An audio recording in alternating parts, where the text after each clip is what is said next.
પણ ધતિંગમાં તમને તમારા દુઃખ દૂર કરતા હોય તો મને ધતિંગ કઈ પોહાશે. હા માં. બરોબર નહીં? હા માં. એનું નામ પાડું. હા માં.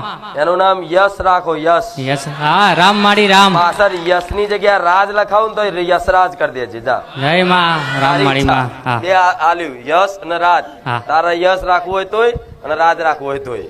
રામ રામ.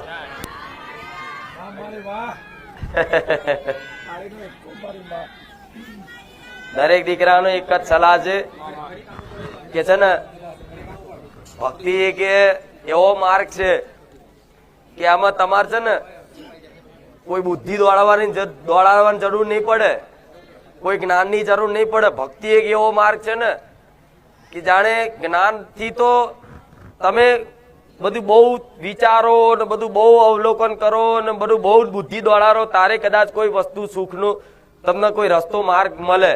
પણ ભક્તિ એવો માર્ગ છે ને કે સામે ચાલીને દેવી શક્તિ તમને આવે અને જાતે આમ ઉઠાઈ અને એના ખોળીએ લઈ લે, તેડી લે.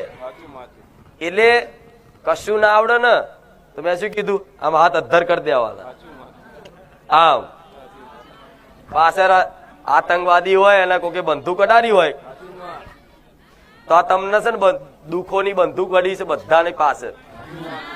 એટલે મારી બાજુ જોઈ, તમારી કુળદેવીની બાજુ જોઈ આમ હાથ અધ્ધર કરી દેજો, હું હાચવી લઈશ, જવાબદારી લઉં છું.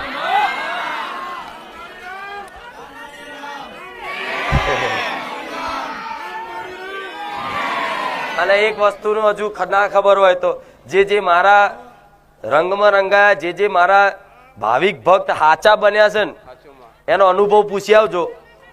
જ્યારથી કદાચ મારો ભાવિક ભક્ત બન્યો હશે ને એને છોલાવાય નહીં દીધું મેં. ભલે ગમે તેવા દેવ દુઃખ હશે, ગમે તેવા કર્મો હશે, પણ ચેક કરજો જે મારા સાથે જે જોડાયેલા છે ને ભક્તિમાં 6 મહિનાથી, એ 6 મહિનાથી જે જોડાયેલા હોય ને એનો અનુભવ પૂછજો. હા, છોલાવા નહીં દીધું. શું વાત, પંચર નહીં પડવા દીધું. તો હું કહું છું પંચર નહીં પડવા દીધું. તમારા બાઇકમાં, ગાડીઓમાં, સાધનોમાં છે ને ખોટો ખર્ચો નહીં આવવા દીધો. આવું મેરડી માતા બોલું. કોકડા ચેન ચક્કર જઈલા હોય ને તોય મારા રવિવાર આવે ને તો ચેન ચક્કર કમ્પ્લીટ હેડે. ગાડીમાં કદાચ ઓઇલ ના હોય ને તોય તે રામ ભરોસે નીકળી જાય ને મારા ભરોસે તોય તે એન્જિન બે